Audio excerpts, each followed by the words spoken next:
नमस्कार, जय हिंद। कैसे हैं आप सभी? उम्मीद है बहुत बढ़िया होंगे भाई। तो आज हम क्लास 10th के लिए वार्षिक परीक्षा 2025 का पेपर लेके आए हैं। 2025 के पेपर का कंप्लीट सॉल्यूशन यहाँ पर हम देखने वाले हैं। चलिए शुरुआत करेंगे।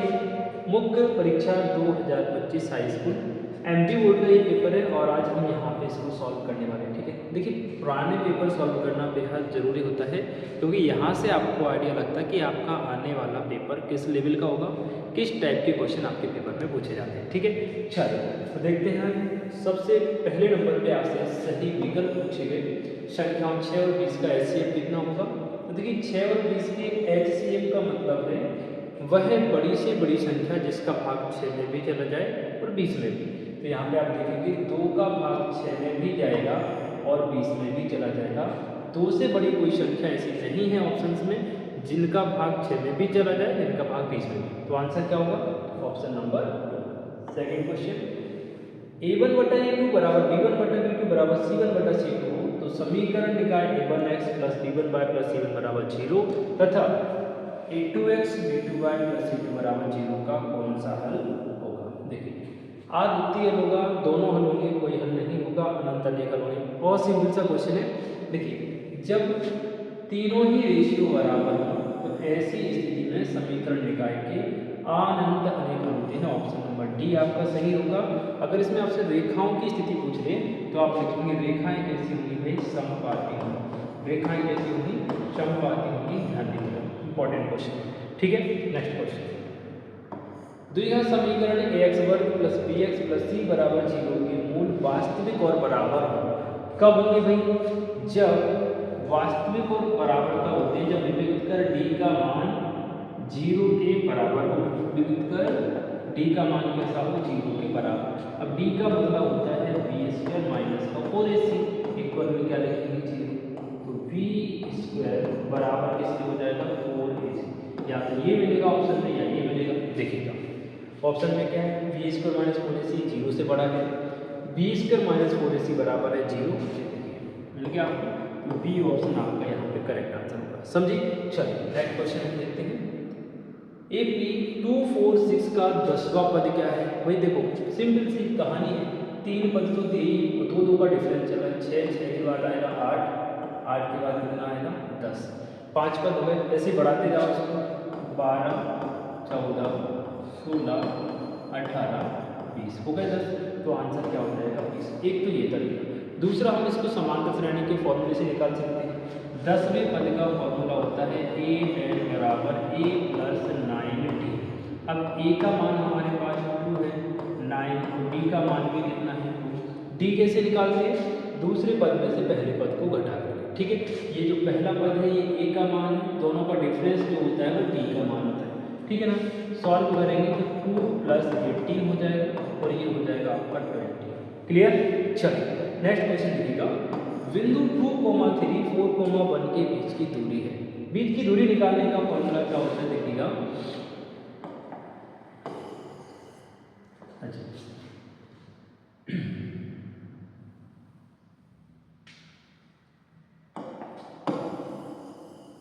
दो बिंदुओं के बीच की दूरी अगर आपको निकालनी है तो दूरी निकालने का सूत्र क्या होता है? d बराबर √x2 माइनस x1 का whole square plus y2 minus y1 का होल स्क्वायर। ठीक है, अब यहाँ पे आप देखेंगे x1 y1 क्या होंगे? ये हमारा x1 हो गया, ये y1 हो गया, ये x2 हो गया, ये y2 हो गया। घटा दो, 4 में से 2 घटाओगे 2 आएगा, तो 2 का वर्ग करोगे, डायरेक्ट ही करता हूँ 4 आएगा। देखो 4 माइनस 2, 4 माइनस 2 यानी 2 का स्क्वायर करेंगे 4 आएगा। ऐसे 1 में से 3 घटाओगे माइनस का 2 आएगा, माइनस के 2 का वर्ग करेंगे तो 4 आएगा। 4 और 4 कितना हो जाएगा? ये हो जाएगा √8, और √8 को हम लिख सकते हैं 2 × 2 × 2। यहाँ से एक पेयर बनेगा और ये 2 बाहर आएगा। 2√2 दोनों बिंदुओं के बीच की दूरी।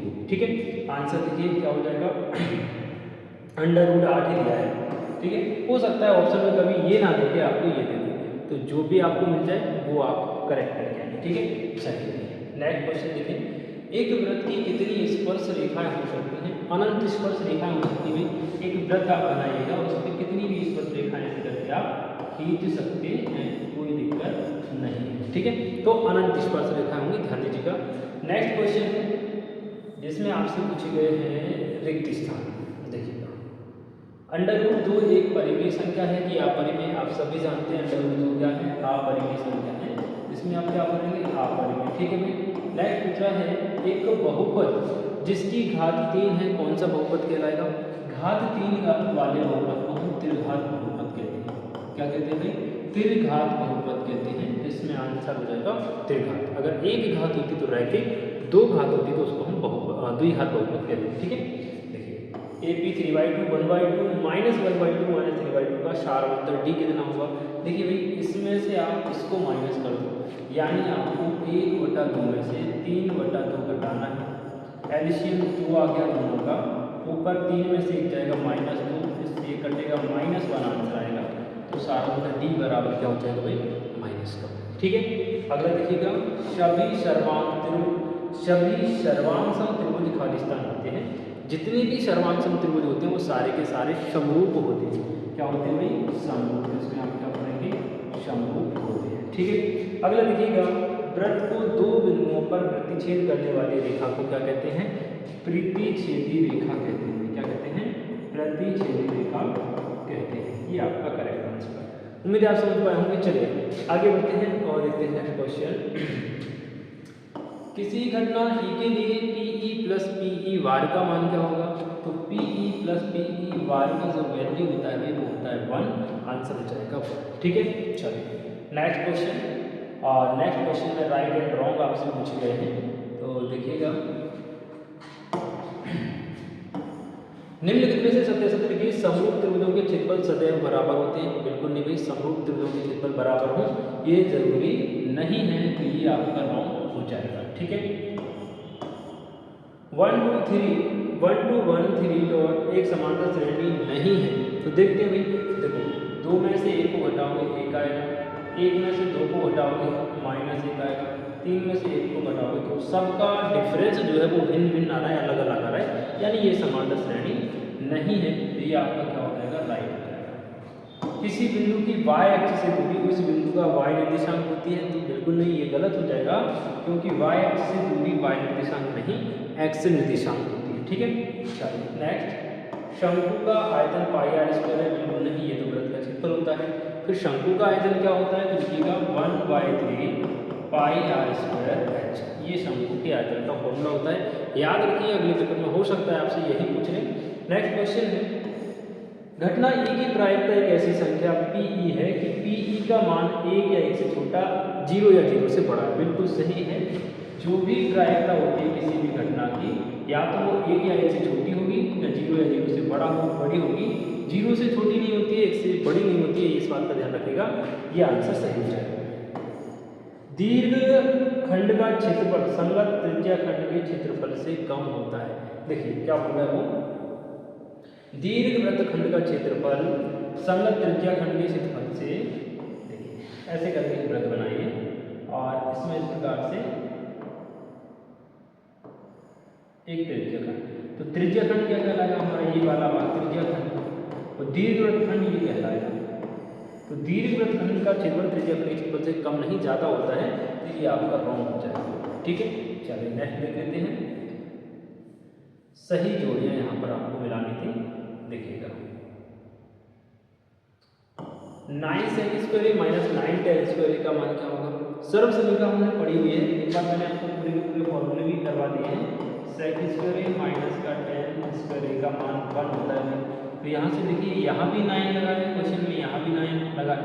9 कॉमन लेंगे तो क्या बचेगा? sec² माइनस का tan² और इसका मान कितना होता है? 1। तो 9 इंटू कितना बचेगा? 1।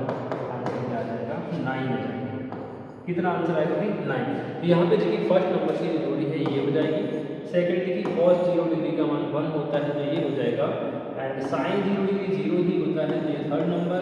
एंड कोण थीटा वाली त्रिज्या खंड का क्षेत्रफल आपसे पूछ रहा है, थीटा बटे 360 πr², ये फोर्थ नंबर। एंड अर्धगोले का वक्र पृष्ठीय क्षेत्रफल होता है 2 πr², ये 5 नंबर। और अर्धगोले का संपूर्ण पृष्ठीय क्षेत्रफल होता है 3 πr², 6 नंबर। ये आपकी जोड़ियाँ हो जाएगी। उम्मीद है आप समझ पाएंगे बच्चों।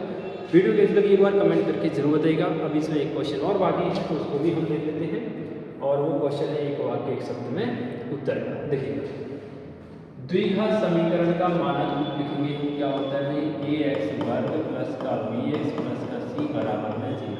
0 बराबर में लगाना बहुत जरूरी है, नहीं तो वो द्विघात बहुपद बन जाएगा। ठीक है, दो त्रिभुजों के समरूप होने की कोई एक शर्त थी, तो कोई सी भी आप लिख सकते हैं भाई, एंगल एंगल साइड एंगल या A S angle side angle, यानी कोण कोण भुजा भुजा कोण भुजा समरूप, सॉरी कोण भुजा कोण समरूपता हो जाएगी एंगल साइड एंगल। ठीक है, मूल बिंदु 0 से x y की दूरी का सूत्र क्या होता है, ये हो जाएगा √x1 का वर्ग प्लस y1 का वर्ग। याद रखिए यहाँ x1 और y1 दिया होगा, अगर xy होता तो हम xy लिख देते, x1 है y1 है तो x1 और y1 लिख देते। ठीक है, किसी खंभे की छाया ऊंचाई समान होने पर सूर्य के उन्नयन का कोण हमेशा कितना होता है भाई, 45 डिग्री 45 डिग्री होता है। और सिंपल सा क्वेश्चन है। नेक्स्ट देखेंगे, कोण थीटा एवं त्रिज्या r वाले त्रिज्या खंड के संगत चाप की लंबाई का सूत्र। देखिए, चाप की लंबाई का सूत्र होता है थीटा बटा 360 इंटू 2 पाई r, ये पाई है 2 पाई r, ये चाप की लंबाई का सूत्र होता है। एंड लास्ट क्वेश्चन है वर्ग 20 30 का वर्ग चिन्ह लिखिए, यानी मध्य बिंदु निकालने के लिए 20 और 30 को जोड़ के 2 का भाग करें, सॉरी 20 40 है तो 20 प्लस 40 बटा 2, यानी 20 40 60 60 बटा 2, आंसर कितना आ जाएगा 30। तो इसका जो आंसर है वो कितना हो जाएगा भाई, 30 हो जाएगा। ठीक है भाई, तो ये हमने ऑब्जेक्टिव पोर्शन कंप्लीट देखा वर्ष 2025 के पेपर का। उसके बाद ये क्वेश्चन आंसर है। तो अगर आप चाहते हैं कि क्वेश्चन आंसर का भी आपको सॉल्यूशन चाहिए तो इस वीडियो के नीचे मुझे कमेंट करके बताएं, मैं आपको अगले वीडियो में इसका सॉल्यूशन बताऊंगा। ठीक है, बाकी आपको किस पेपर का सॉल्यूशन चाहिए आप मुझे कमेंट करके बता सकते हैं। ठीक है, मिलते हैं नेक्स्ट वीडियो में, तब तक के लिए जय श्री राधे।